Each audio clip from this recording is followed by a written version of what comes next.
Hi. So you are here with Dr. Portia Preston. I'm the author of Hustle, Flow, or Let It Go, a guide to shame-free wellness that honors reality and gives you life.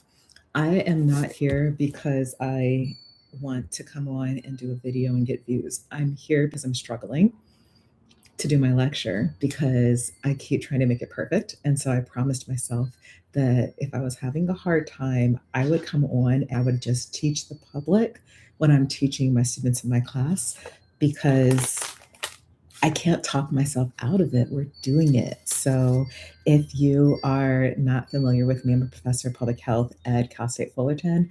I teach stress management, and I've had a very hard time showing up the way that I want to because I'm going through real life.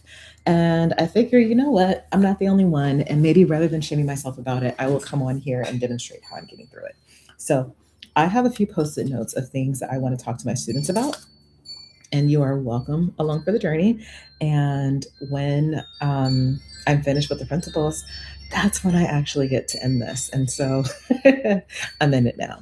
Okay, so it is Friday and it's 3:15 p.m. My students getting ready for the weekend. They do not want to see an assignment coming their way. So I'm going to have to try to make this interesting for them. And in order to do that, I need to relax. So the first thing we're going to do is we're just going to take a moment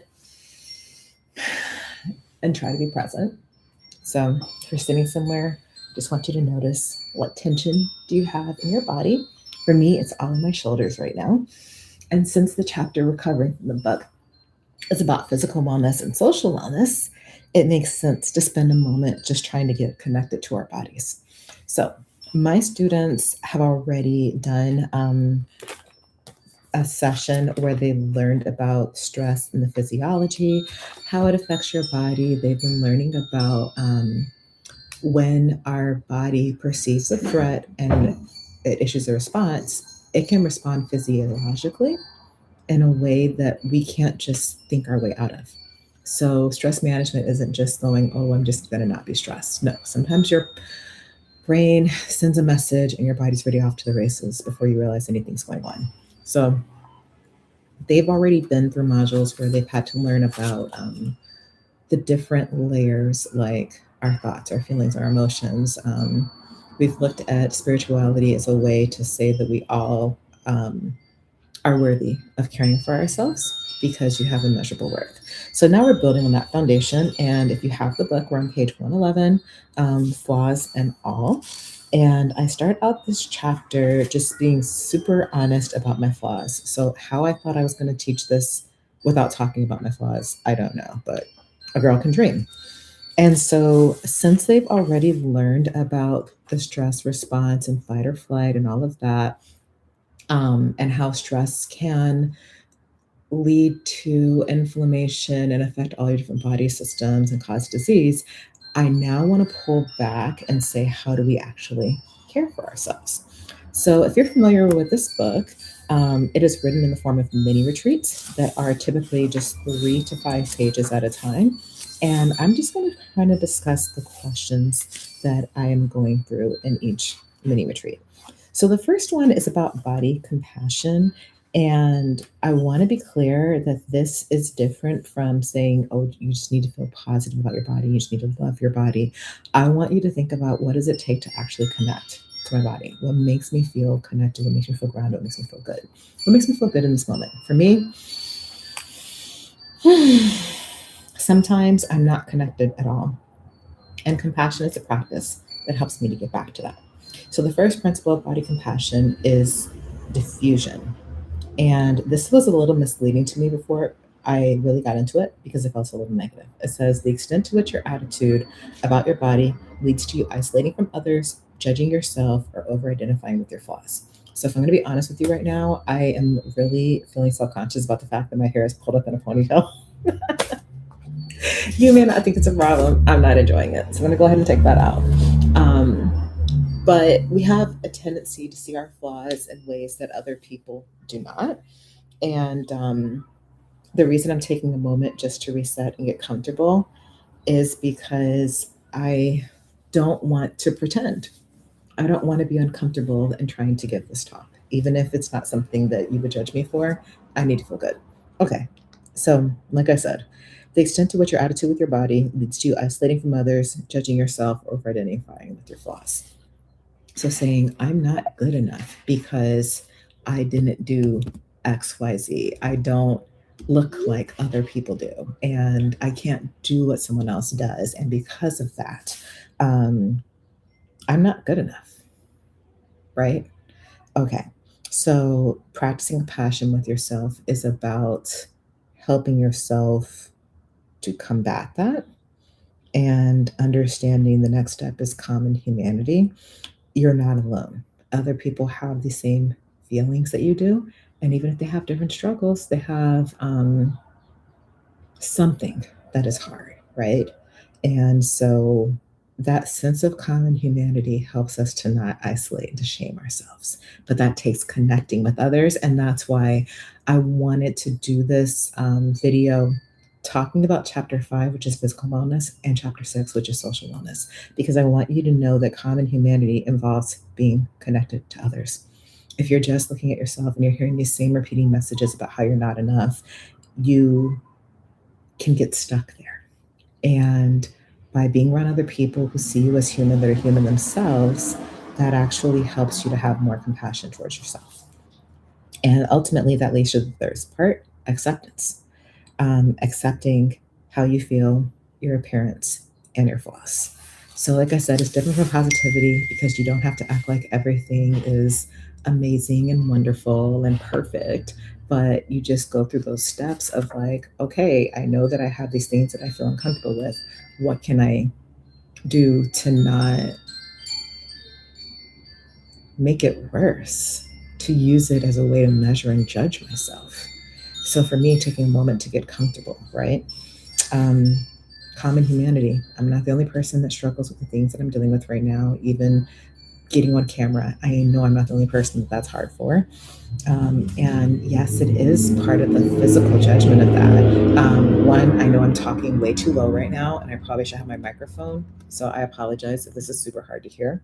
Um, but there's a lot of judgments that fled for me. It's like, oh God, I don't know. Am I making sense? Do people hear what I want to say? Blah, blah, blah. So on top of appearance, I've got all this other stuff going inside of me, right? And I'm seeing right now that I need to fix something. So yeah. Okay. But I'm just being very honest with you and I'm showing you in real time, like, this is amazing. So I just had to give us a moment to really just sit in whatever our issues are with our bodies. We are not alone. And it's something that we practice working through. So the big goal that I have here is to help us to create conditions for safety where we can connect with ourselves. And once we connect with ourselves and we become more aware of how we feel, so being able to notice the tension, the discomfort, the pain, and allowing it to be valid. Being able to say, I can't do what I used to, and I'm not going to make myself feel bad about it. Um, I wanted to go to my fitness class right now, but I also very much want to get this done. And caring for myself will mean committing to finding another way to take care of me. And so maybe after I do this, I'm going to go do a yoga class. But I'm focusing on what my body needs and not the perfectionist of this is how I have to do it. Okay. So then we move on to the next part. Now that we've talked about how we have to meet ourselves where we are, and we are going to have a lot of different feelings, and we are still worthy, and this is something that we can work through and that we don't have to do it alone. Now we can actually think about what the needs are that we have. And so I want my students to think about what are the ways that we care for ourselves. And if you're following along in the book, it's page 122. I talk about developing a care plan for yourself. And keep in mind, we've already talked about, like I said, spiritual, cognitive, and emotional wellness. So we're just focusing on the physical piece today. So the first part is nourishment. If you have a sheet of paper, I'm going to write down on a little Post-it note. And I'm just going to put these different steps. How do I practice compassion? Remember those steps that I talked about. Acknowledging how I feel about my flaws, but reminding myself I'm not alone. This isn't a reason to judge myself. And what can I do to accept and care for myself? Not because I'm perfect, but because I'm worthy of being cared for. So I want you to think about that mindset as I mention each area. So the first part is nourishment, right? And we have a tendency to think, oh, I don't have the perfect diet. I'm not losing weight, I'm gaining weight. I should be eating better. Why am I not doing better? Right? Yeah, a lot of us struggle with that. So we can think about um, what I talk about in the book is figuring out what are my actual needs that I need to care for if I get past all of those judgments. I know for me, being neurodivergent, it's really important for me to have easy and safe options. So things that don't require a lot of cooking, things that I'm actually going to want to eat. I'm not just going to watch them go bad. Um, I know that there's importance in having like a varied diet. And so if I want to have like more vegetables and fruit, there's certain things that I really like having. Cherries are usually more affordable for me to get frozen. So I actually just got some frozen cherries. And I definitely want to start adding that along with cacao nibs. I know that sounds fancy, but I'm just putting this in my oatmeal, okay? And just something simple that if I don't take the time to think about this, it's easy for me to go to not eat at all. But if I think about like what are some things that I like that are actually nourishing for me, another thing is to have hydration. So I forgot to fill my water bottle, but I told you guys I was going to be real, right? So I usually have my water with some electrolytes because I'm not drinking enough without electrolytes. So that's a recent need that I've had to take care of. Um, Supplements. I think I took these today. I'm not sure, but I've got them all set up here, and that is another thing that is part of my nourishment. That is what it means to nourish myself. When it comes to meals, I already talked about having things that are easy, that are safe. I was getting towards saying having a variety of nutrients. So I know we always talk about how leafy green vegetables are important. I'm not really going to sit around and make salads. I used to grow lettuce. I understand. Like, I promote this stuff. I had an amazing salad yesterday from a restaurant. I'm not in a salad making mood right now. So, celery. When I buy celery, I actually keep it in the fridge where I can see it because if I put it down in the crisper where it's supposed to go, it will die. So having celery and nut butter. Another thing I will do is buy a bag of coleslaw that's already shredded, right? I have a vegetable like shredder. Ask me if I've used it. I'm not there yet. So having that and then having a dressing that I like, some edamame and tofu. And I know you're thinking that's a salad, right? Um, how do I put this? With neurodivergence, we have this thing called like demand sensitivity, where if we're doing the thing that we're supposed to be doing, we're like, I don't want to do that. So I'm telling myself, you're not making a salad, you're just throwing the stuff together. That works for me. So I've just been thinking about what are patterns that I've learned actually work for me. And being in public health, I could have handled this another way. I could have given you a lecture on protein, fat, and fiber and told you to prioritize protein and fiber and told you how many grams to deal with. But I'm letting you know in this moment that's not even working for me. And I have to back into this with what am I willing to eat? And then I can move towards that. So I know that the oatmeal that I have has 10 grams of protein in it. And I know that I can add nut butter to my oatmeal and I already have the tofu in my salad. I'm going to get fiber with my celery, and I don't mind having apples. Um, there's certain apples that I like, try to get them on sale. I don't mind having oranges. And notice I'm saying don't mind. This is what's working for my brain right now. So I just want to walk through this stuff and be super realistic with you because there's a lot of people you can follow that are going to give you like instructions based on what works for them. I hope that you listen to this and go, what is she doing? What? That's not how I do it. Great, because I'm hoping that what pops up for you is what works for you. And I can tell you that this works so much better for me than saying, don't eat gummy bears and don't eat chips and all this stuff. I had gummy bears a little while ago, and I get these little bags of them because even if I rip up 4 little tiny bags, I haven't had like a whole bag of gummy bears. Um, So I'm not going to give you perfect fitness content right now. That's just not where I'm at. But I'm telling you the truth. I'm trying to give myself ideas that I want, because if I add good things, it makes it easier for me to then have a foundational diet that actually supports me than to shame myself about the things that I'm not doing. Okay. All right. So now I'm going to move on to movement. So we're on page 123. What does it mean for me to move right now? So I have been trying to get some hobbies that make me go out and be social and get sunshine. Okay. So remember that social wellness is in there, right? Um, I said I was going to talk about this throughout. So I know for me, if other people are doing things, I'm more likely to want to do them too. And what was the other part that I just said? Getting outside is important for me. That being said, I'm having a difficult week where I have really marginal energy levels and I have to preserve my spoons.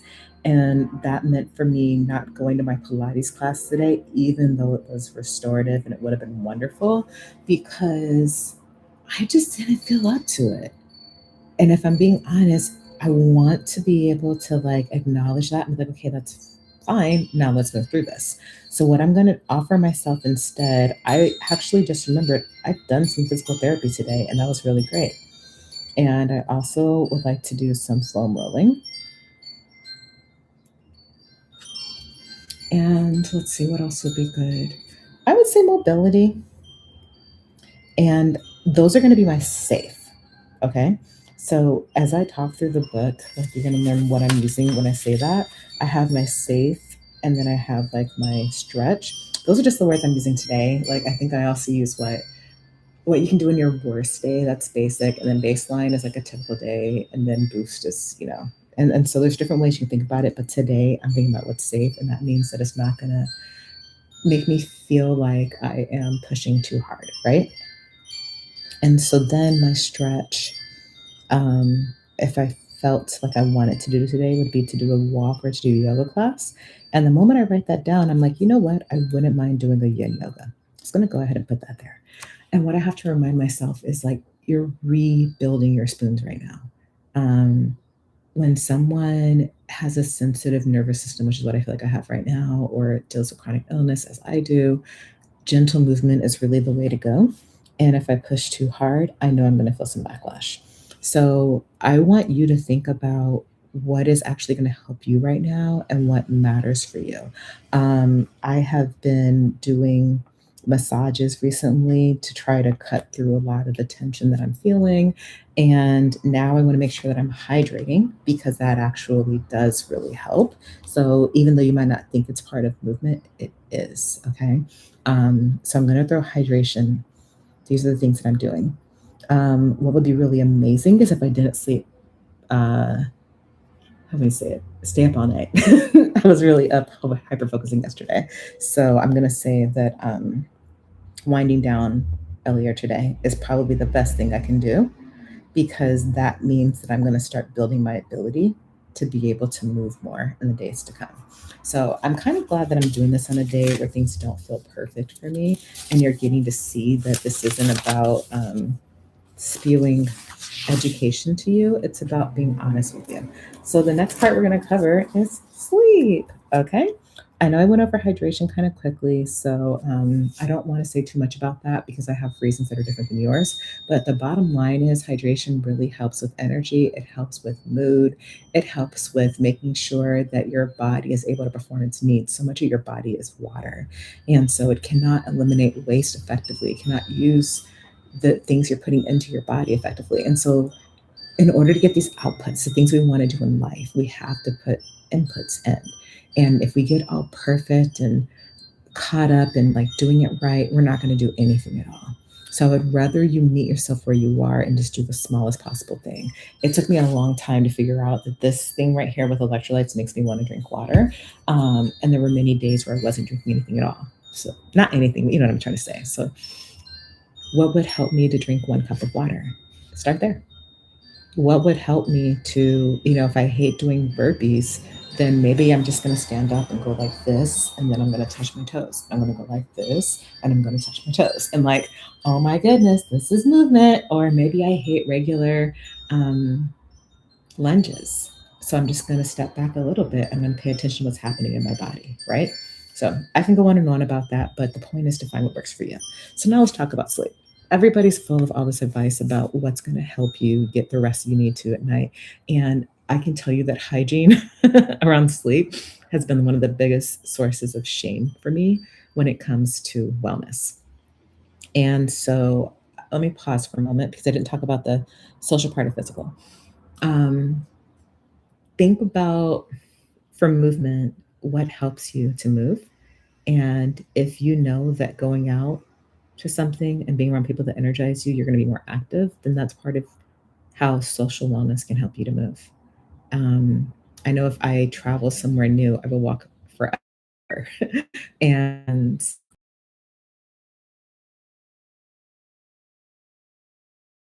not visually, but also how can support help me with things, right?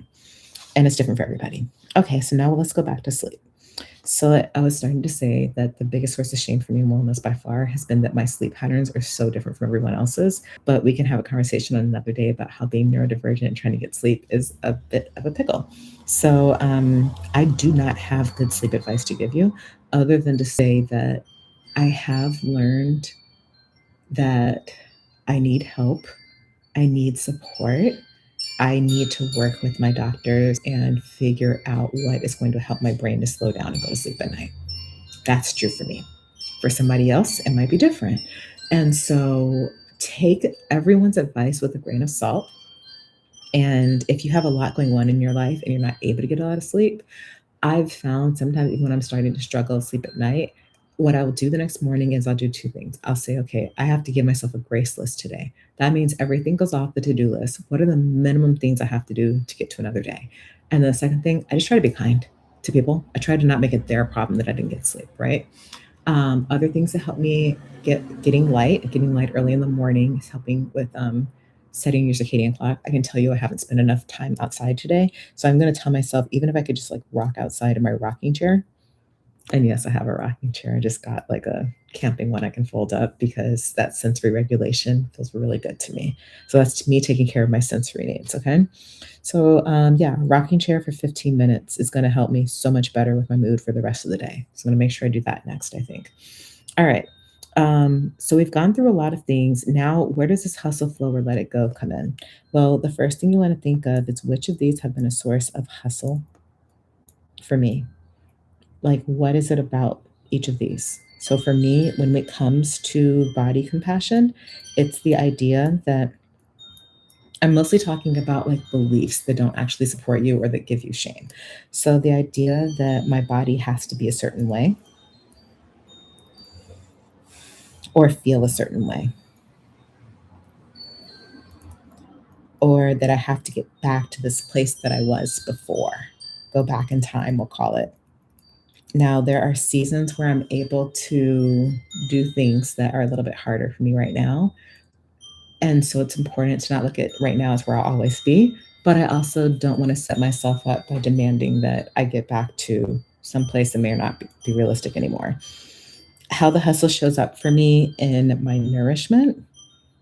Um, Again, it's just like this kind of diet culture mentality that I have to do things a certain way, that I should be able to cook all of my food instead of getting things that are low prep and easy for me. That I have to have like perfect macros and instead focusing on things that I know are like varied sources of the nutrients that I like, that I actually enjoy eating, that I actually will eat, right?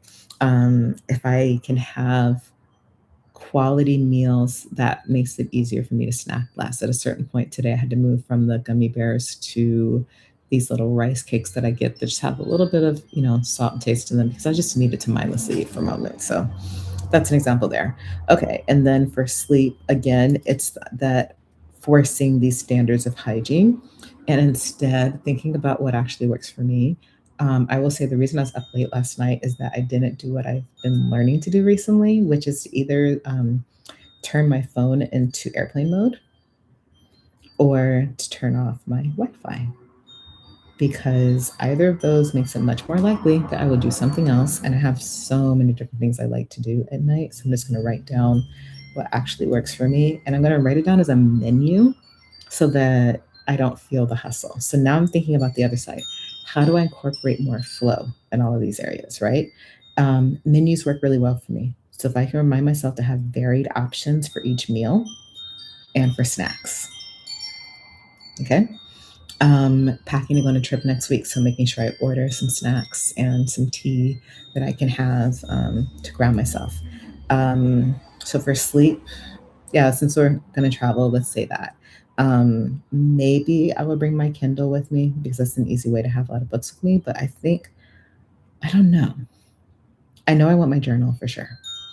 Having my journal at night is gonna be really helpful, and I probably need to get some earplugs because I can't find the ones that I usually wear. So now I'm thinking through things that actually do help me, right? And again, I talked about the airplane mode, but I have to have something else that I actually want to do. Otherwise, I'll just go behind my back and do it anyway. Okay, now for the hustle with body composition. I think I talked about a few things. Compassion. I'm sorry, I've shortened my word and forgot what it was. Um, what helps me?